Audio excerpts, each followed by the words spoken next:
Alright, so as you all know, the Pokemon Direct aired today and it revealed a lot of information about the upcoming Sinnoh remakes, Pokemon Brilliant Diamond and Shining Pearl. It also revealed a bunch of new details on Pokemon Legends Arceus. So this video will be my thoughts and responses to what I learned about those games. I tried to record a live reaction, but that didn't pan out very well. So, starting out, one thing that I went in pretty much knowing in my mind was that the remakes would have Wi-Fi and online features allowed trading and battling between other trainers. I expected that this game should have the GTS, but during the presentation, they didn't mention specifically whether the games would have whether Brilliant Diamond and Shining Pearl would have GTS or not. So it is still unknown at this time if the GTS will be available in the game. One thing that was rather interesting to learn was that the Brilliant Diamond and Shining Pearl, even though they do have online features and trainers can connect and battle, they don't have ranked battle. And this means that the games will not be usable, most likely, for VGC. So we'll probably be sticking with Sword and Shield as our VGC titles throughout the 2022 season, which is really an interesting turn because I was expecting that Brilliant Diamond and Shining Pearl would be positioned to replace Sword and Shield as the next VGC video games. The graphics in Brilliant Diamond and Shining Pearl look much better, more refined and polished than they did in the initial reveal trailers, which is something that I think everyone that had a reasonable outlook on the games was expecting. And it was good to see that, yes, that is the case. The games look much better.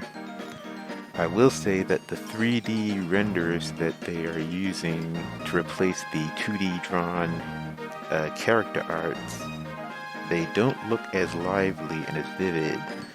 So I think that's just another win for 2D hand-drawn art over 3D renders.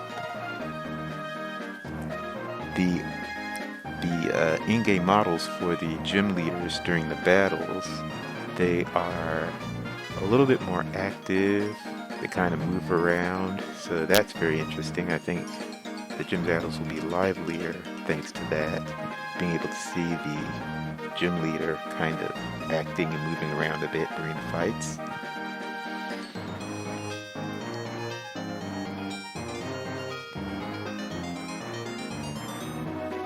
So one thing that was really interesting was we found out that there will be some minor character customization in the game. Trainers will be able, at some point in the game, to kind of choose between a bunch of preset outfits so they can kind of jazz up the look of their trainer. This customization won't be as detailed as in the recent mainline Pokemon games, the Sword and Shield and Sun and Moon, where you can pick out individual pieces and mix and match. In this game, it's more choosing outfits for the trainer. Super Contests are back, and they're in full effect. Looks pretty much the same, updated, but the same as what was in the original games, which is very good.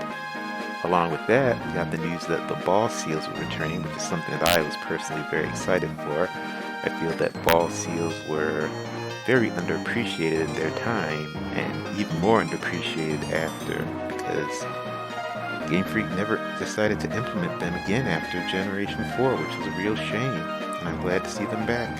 I'm hoping that they add some new seals, so we have some more options on how we can customize our Pokemon as they appear in battle.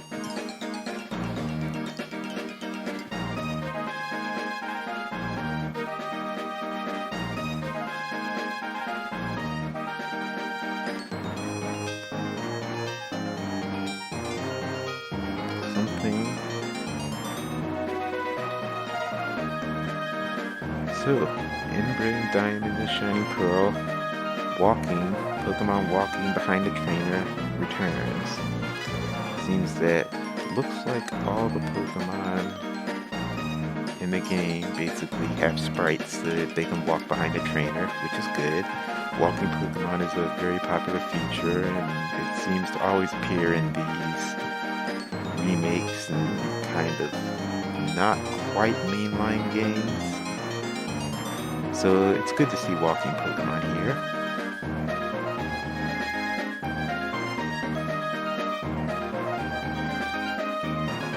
The Sinnoh Underground is returned, and it's pretty much true to form from the original Diamond and Pearl. One new thing is that it's called the Grand Underground, and this is because the Underground has a new area, which is kind of like a miniature wild area, where the player will encounter Pokemon that they wouldn't normally see in the original Diamond and Pearl games. So this is an option that adds a bit more new Pokemon to the roster in Sinnoh than were in the original Diamond and Pearl, and it might also be a way that adds some expansion to the Pokemon that are available in the Generation 8 pool of Pokemon. Since infamously, the full National Dex has not been added to Ruby and Sapphire, and many people were very upset by that. They're still upset. So to see some more options for more of people's old favorites returning to these new games and the new generation is a good thing.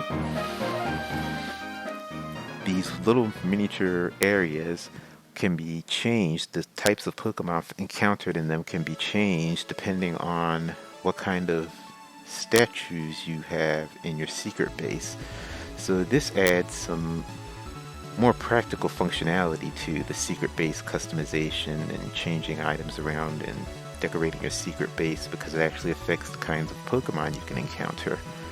I'm wondering if this game will include DLC, because if it does, that opens up for even more options for adding Pokemon to the game.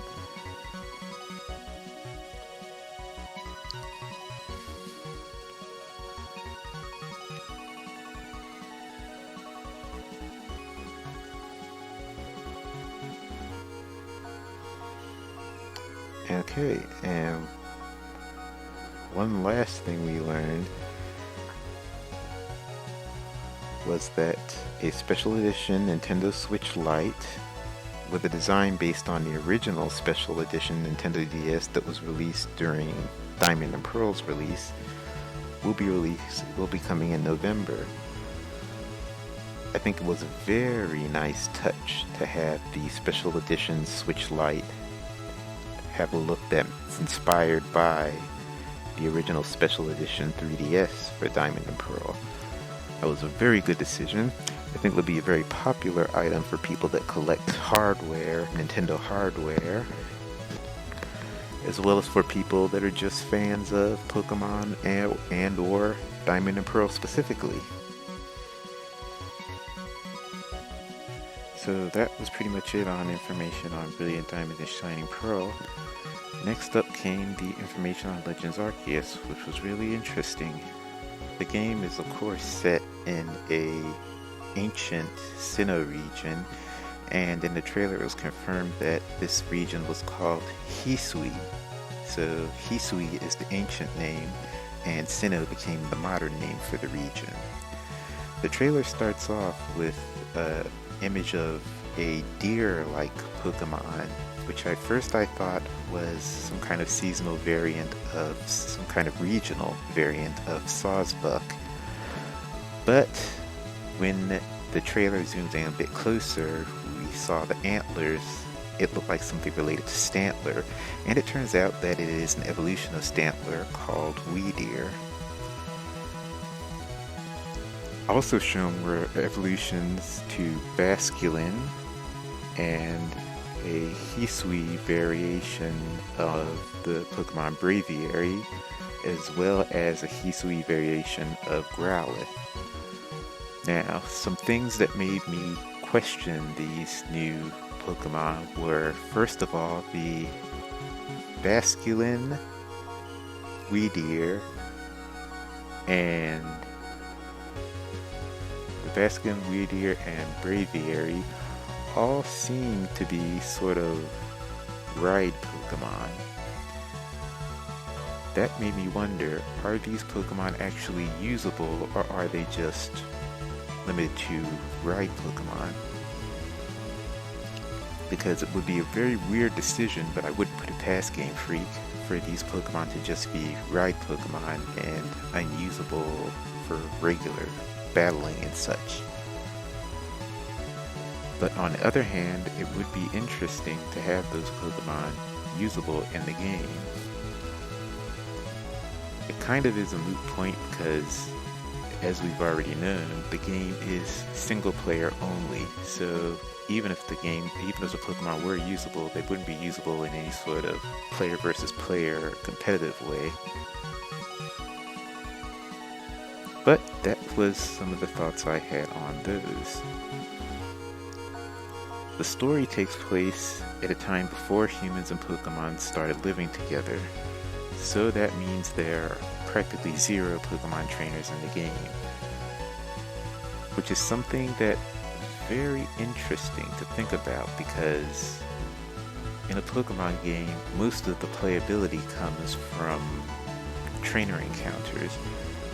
As the original Red and Blue kind of encapsulated, once you ran out of trainers to battle, it was sort of either play the multiplayer, raise new Pokemon by grinding them on wild Pokemon, rebattling the Elite Four. So, and in the subsequent games that have followed, things that tended to expand on the storyline and add post-game content, usually focused around battles or other interactions with Pokemon. So the fact that there seems to be no trainer battles at all in Legends Arceus makes me a little bit worried about the replayability and how much content there actually is in the game. Because if, as the trailers seem to be showing, all you do is capture and battle wild Pokemon in the game throughout the story mode, even if they add some DLC, it will be another maybe small to mid-sized sequence where you capture more wild Pokemon and battle a few boss-type Pokemon. Speaking of which, there are a few special boss-type Pokemon in the game. There doesn't seem to be anything particularly special about them, except that the encounters with them seem to be a little bit more dangerous than with regular wild Pokemon. They seem to be more aggressive, and possibly their attacks do more damage. And on the point of damage, the trainer takes damage from Pokemon attacks in this game. And if they take too many attacks, they'll black out. Which kind of leads into the idea of this game being very much inspired by Breath of the Wild. There's encampments rather than Pokemon Center, camps you go to, and you can craft items there from ingredients that you gather. The trainer can do a dodge roll, they can crouch and sneak in the grass, which is mostly for avoiding Pokemon so you can sneak up on them and capture them.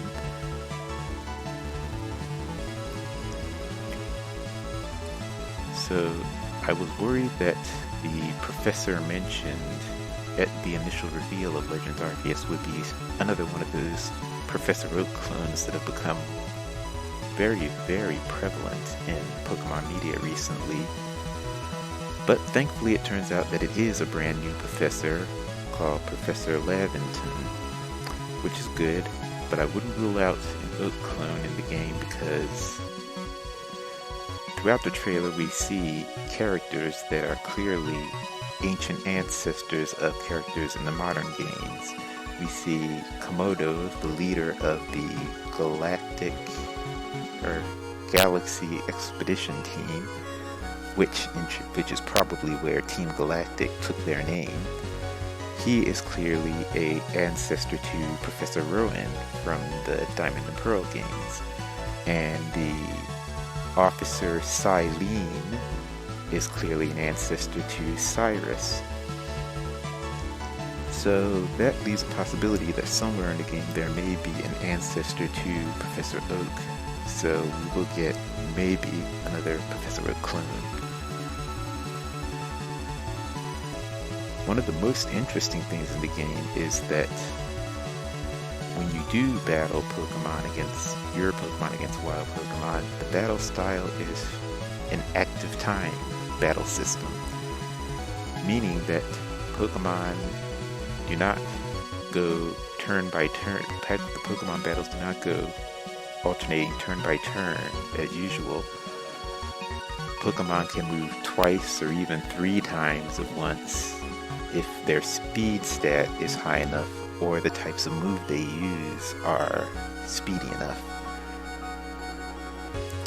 So speaking of the moves, there are 2 different kinds of battle styles that the player can alternate between throughout the battle. There's the strong style, in which the attacks do more damage, but the action meter takes longer to charge up. Then there is the agile style, where the attacks do less damage, but the action meter charges up faster, allowing for more frequent attacks. The style motif is very similar to the Urshifu variations, making me think that there might be some sort of connection between Urshifu and the styles. Even if not directly mentioned in the story, it might just be a design quirk that the developers liked and decided to carry over. The interesting thing about this active time battle system is it makes Pokemon battles either very quick. It makes Pokemon battles quicker overall, and it adds another layer, sort of layer to the strategy, but since, judging from the trailer, the battles are only single battles, so we have no indication of how this active time system would play out in a double battle. And since the game is single player exclusively, there are no trainer battles, there's no multiplayer, because of course there's no trainer battles, so there's no multiplayer. But it makes me wonder if this active time battle system could be something that Game Freak decides to continue experimenting with and carry over into Generation 9 as a new battle variant, because we haven't had a new battle variation since the triple rotation battles in Generation 5. And something like that could shake up the metagame. For better or for worse, we'd have to see. But I wouldn't put it past Game Freak to consider implementing something like the active time battle system, even if it's just as a separate mode, maybe something like rotation battles where it doesn't really end up being implemented in the actual competitive metagame.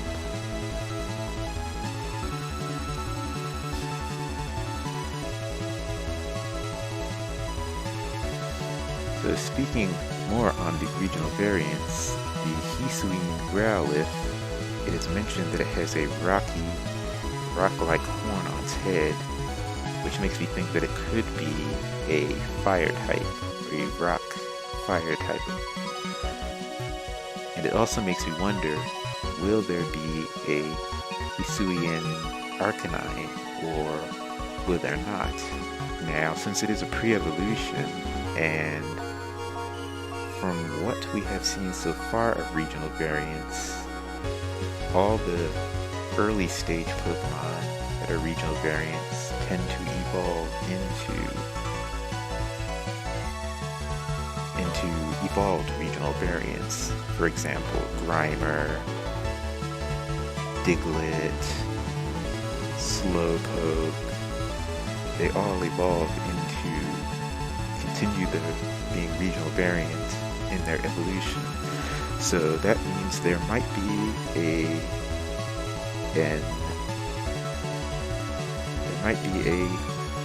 Hisuian Arcanine and possibly more Pokemon that are still hidden from the players at this time,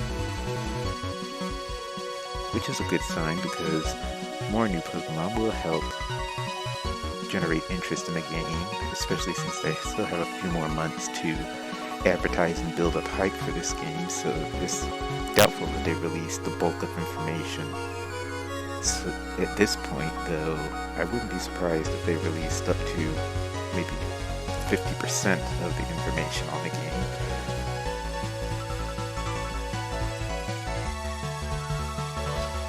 There wasn't much more mention of Arceus. They're still keeping it very secret how Arceus is connected to this story. There does seem to be a tree involved, so maybe there's a tree that Arceus is using as a hideout, or maybe a tree that's using to connect to the past or connect to the future. Who knows? Speaking of which, another thing about this whole regional variant is how will they explain it in lore if this is an official mainline Pokemon game?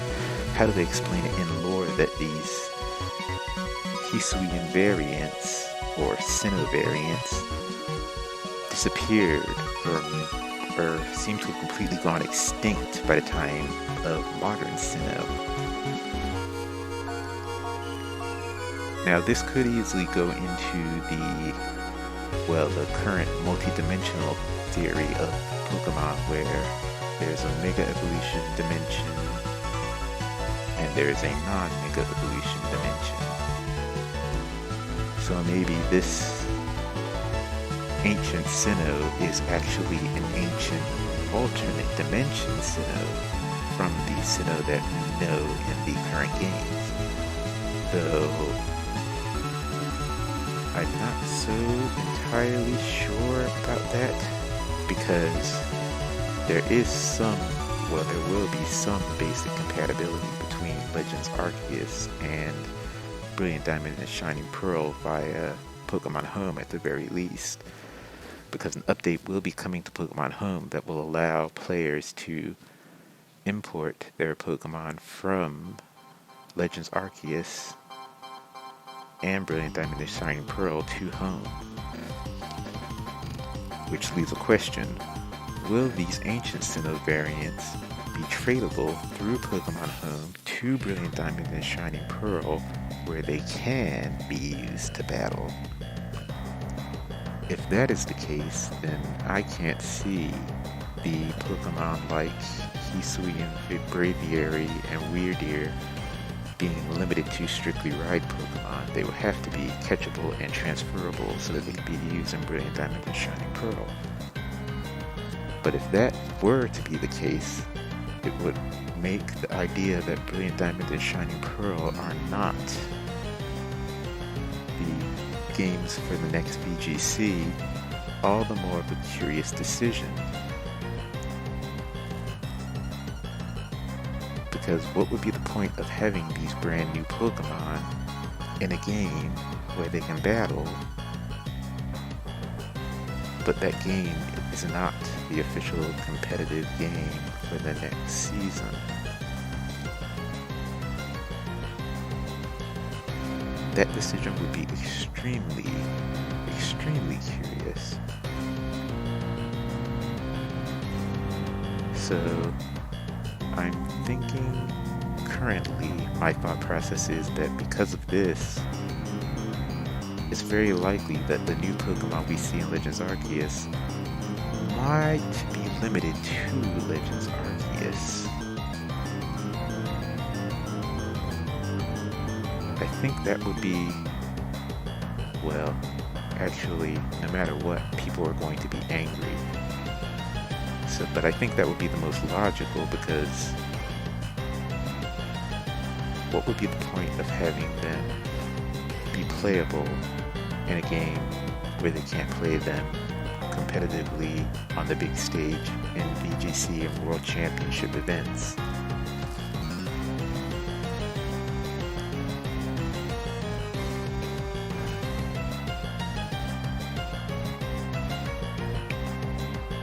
Story is limited to the player capturing Pokemon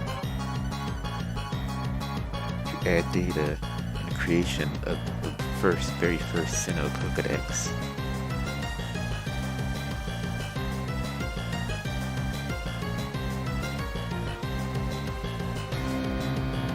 So it's very interesting. It's open world. There are no Pokemon battles outside of these wild Pokemon, and it might be limited to specific wild Pokemon. Because in the trailer it seems that it might be that you can choose to just throw the Pokeball or engage in a battle. That would probably be the ideal setup. If that's not the case, then it would be kind of off-putting that some Pokemon can be battled and some Pokemon can't. Maybe if they limited it to small pre-evolution Pokemon, it would be a little bit less of a sting.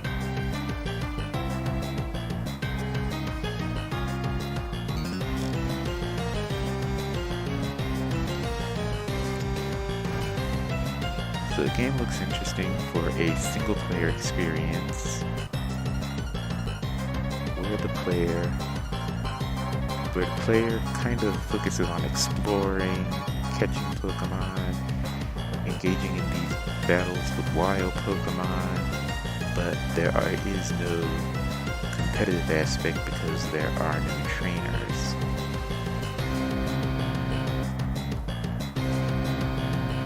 So it is refreshing for those people that wanted something that was a little bit more varied from traditional Pokemon games. It also has just enough traditional elements to at least catch the interest of a bit of the interest of the people that are Pokemon purists and very into the traditional elements of the game. But overall, my impression with Legends Arceus, now knowing what I know, is that the game will probably, in the end, suffer from issues with replayability. There will probably be a lot of people that are upset that it is purely a single-player experience because multiplayer is so deeply ingrained in Pokemon. It's one of the core concepts of Pokemon. And to have a main series Pokemon game that doesn't have this core concept it's jarring. That would be the biggest change. I think the biggest and most noted and talked about change once the games come out and people actually realize it, because even though it was revealed on the Japanese site very early on that the game is single player, there's no multiplayer features, because it wasn't mentioned in the English trailers and reveals. There are a lot of people on the outskirts that don't follow the information so closely that probably think the game is more traditional. And they will be upset to learn that it isn't. I think another area where the game suffers is, funnily enough, it's the characters. The game is, at least so far, what we have seen so far, the game is lacking on the front of characters.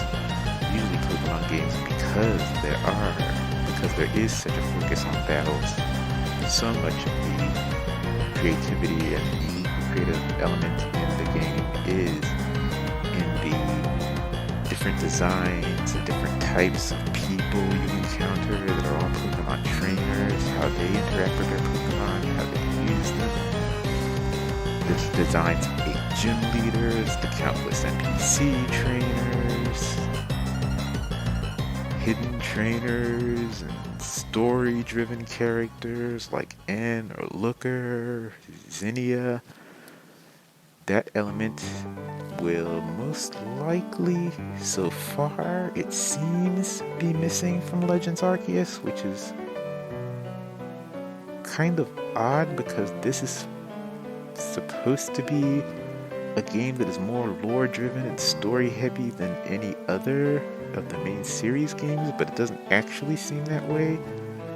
It seems that it might actually end up being quite a linear and simple story, deceptively so, for what the trailer shows. guess in the end, because Legends Arceus is so experimental, they're kind of maybe starting with a clean slate, as it were. A single-player game and a multiplayer, a pretty limited set of characters, some new regional variants because they build hype, new Pokemon hype. They don't necessarily have to be entirely usable across all the span of current games, even though that has been an issue. It seems we might have a Dexit Boogaloo Part 2 in the end if it turns out that these regional variants introduced in Legends Arceus are limited to just Legends Arceus, or even worse, not playable even in that game. So it will be interesting as the months roll on and when the game's actually released and people get to play through it to see how much of Legends Arceus is, how much of the interest in Legends Arceus comes from it just being sort of upending the tea table on what a traditional Pokemon game is, versus what those changes actually mean and entail for Pokemon players, fans of the series, and fans of all the aspects of battling and trading and interacting that are so core to the series. In the end, between both of these games, like if both of these games were put together, if these games were combined into one, it would probably be a pretty darn outstanding Pokemon title, just on the optics alone. As separate games, they're pretty okay, they're solid. I actually think in the end that my personal taste will probably prefer Brilliant Diamond and Shining Pearl over Legends Arceus in the end, if what I'm theorizing so far about the lack of replayability, no real competitive mode to the game because there are no trainers, and the human characters being limited to just a handful of designs, and the new Pokemon being maybe usable in Legends Arceus, maybe not, maybe transferable to Brilliant Diamond and Shining Pearl, maybe not. But this is a really interesting time for the franchise, because that means we will be sticking with Sword and Shield for the foreseeable future. 2022 may bring us the first hints of Gen 9, or all of Gen 9, especially if we are going to be sticking with Sword and Shield for the next video game championship season. I think that Game Freak wants to move into a point where the new generation releases are not so regimented and yearly, and the way to expand on that and build things out a little bit so that there is at least a bit more of a gap between games, and keep the franchise releases being yearly with remakes and experimental outings like Legends Arceus, and keep the main games like Sun and Moon, Sword and Shield, and then Generation 9, keep the actual generations. They can extend the time between them to possibly 2 to 3 years, which is something that I am not angry about. At least so far, I like to see more and more development time put into the main generations, so that the Pokemon selections can creep back up to where they used to be. I know Game Freak is so scared of getting to 1,000 Pokemon that they've just started truncating how many Pokemon they add with each new generation, and padding things out with temporary forms like Mega Evolution, Gigantamax, and things that are game specific, game/generation specific, and don't really carry over. So these aren't really new Pokemon, they're kind of Pokemon in limbo, because you can only have Mega Charizard X and Sun and Moon, or you can only have Mega Charizard and X and Y, Sun and Moon, but you can't have Mega Charizard and Sword and Shield, probably can't have it beyond. You can have Gigantamax Charizard and Sword and Shield, and you probably won't have Gigantamax Charizard in Generation 9. So all of these kind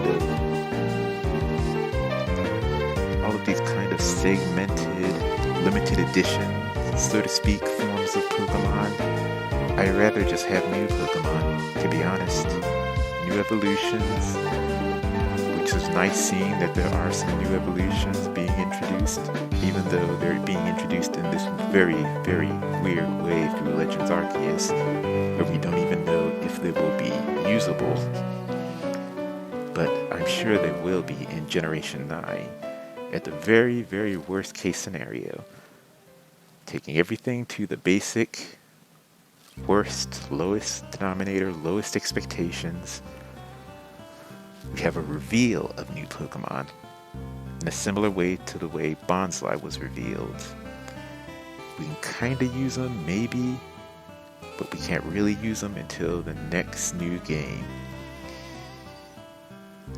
or the next new generation, since new game just means a brand new game, but new generation means the Pokemon may be usable to their fullest extent and capabilities.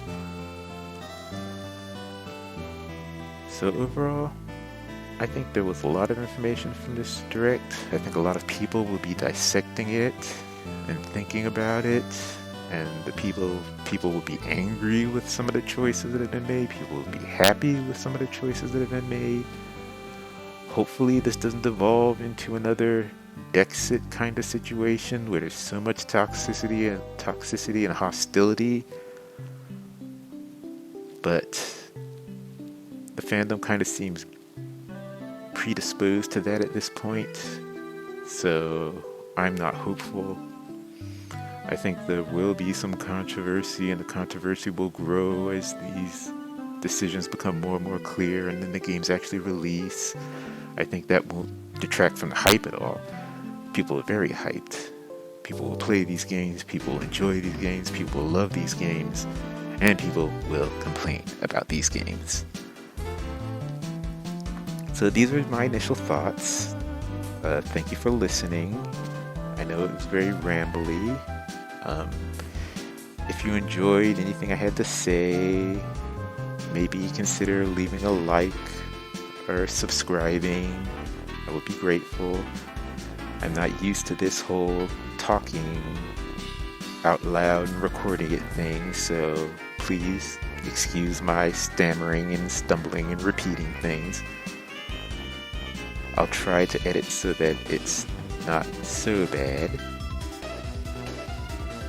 Thank you for watching, and have a good day.